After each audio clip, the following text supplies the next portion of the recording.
அவள் அண்ணா என்று அழைக்கும் ஒவ்வொரு முறையும் அவன் இதயம் கொஞ்சம் கொஞ்சமாக உடைந்து போய்க் கொண்டிருந்தது. ஹனி குடிவந்த முதல் வாரத்திலே அந்த தெருவின் செல்லப் பிள்ளையாக மாறிவிட்டாள். அவளது அன்பான பேச்சும் அமைதியான அக்கறையும் ராஜாவின் அம்மா முத்துவுக்கு மிகவும் பிடித்துப் போனது. ராஜாவுக்கு இது ஒரு சாதகமான விஷயமாக அமைந்தது. இப்போது அவன் ஹனியை பார்க்க பல காரணங்களைத் தேட வேண்டிய அவசியமில்லை. ஒரு நாள் மாலை மழை லேசாகத் தூறிக் கொண்டிருந்தது.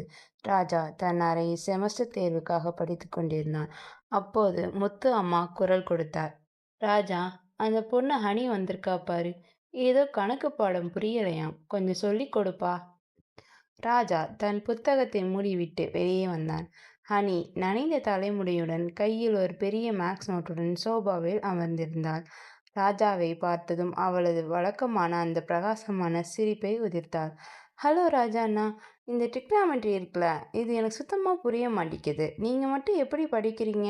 இதை அப்படியே மனப்பாடமாக பண்ணுறீங்களா என்று குறும்புடன் கேட்டார். ராஜா மெல்ல சிரித்தான். மனப்பாடம் எல்லாம் இல்ல ஹனி. அது ஒரு லாஜிக் தான். இங்க உட்காரு, நான் சொல்லித்தரேன். அடுத்த 2 மணி நேரம் ராஜா அவளுக்கு பாடங்களை மிக எளிமையாக விளக்கினான். ஹனி மிக கூர்மையாக கவனித்தாள். அவள் படிக்கும்போது அவளது முகத்தில் தெரியும் அந்த தீவிரம் ராஜாவை இன்னும் அதிகமாக ஈர்த்தது. இடையில் அவளது சந்தேகங்கள். ஏன் நந்தா இந்த இங்க போடணும், இந்த ஃபார்முலா யார் கண்டுபிடிச்சா என அவளது மழலை மாறாத கேள்விகள் ராஜாவிற்கு ஒரு இனிமையான அனுபவமாக இருந்தது. வாவ், ஸ்கூல் மிஸ் சொல்லித்தரும்போதும் புரியாது, நீங்கள் சொல்லித்தரும்போது டக்குன்னு புரியுது அண்ணா. நீங்கள் ஏன் டீச்சராக போகலை என்று ஹனி வியந்து கேட்டாள். ஏன்னா நான் பிஸ்னஸ் மேன் ஆகணும்னு ஆசைப்படுறேன் ஹனி என்றான் ராஜா அவளை பார்த்தபடி. சரி சரி, அப்புறம் உங்கள் காலேஜ் எப்படி இருக்கும்? அங்கேயும் என்ன மாதிரி க்யூட்டான பசங்க இருப்பாங்களா என்றாள் ஹனி. ராஜா உரக்க சிரித்து விட்டான். முன்ன மாதிரி யாராவது ஒருத்தர் தான் இருப்பாங்க ஹனி, எல்லாரும் அப்படி இருக்க முடியாது. ராஜாவுக்கு தெரியும், தான் அவளை ஒரு சாதாரணமான தங்கையாகவோ அல்லது பக்கத்து வீட்டு பெண்ணாகவோ பார்க்கவில்லை என்று. அவளது ஒவ்வொரு அசைவும் அவள் பேசும் விதமும் அவனுக்குள் ஒரு பெரிய மாற்றத்தை ஏற்படுத்தி கொண்டிருந்தது. ஆனால் ஹனியின் பார்வையில் ராஜா ஒரு சூப்பர் ஹீரோ.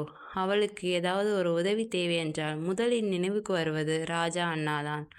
இரவு ஹனி கிளம்பும்போது, தேங்க்ஸ் அண்ணா, நாளைக்கு இதே டைமுக்கு வரலாமா என்று கேட்டாள்.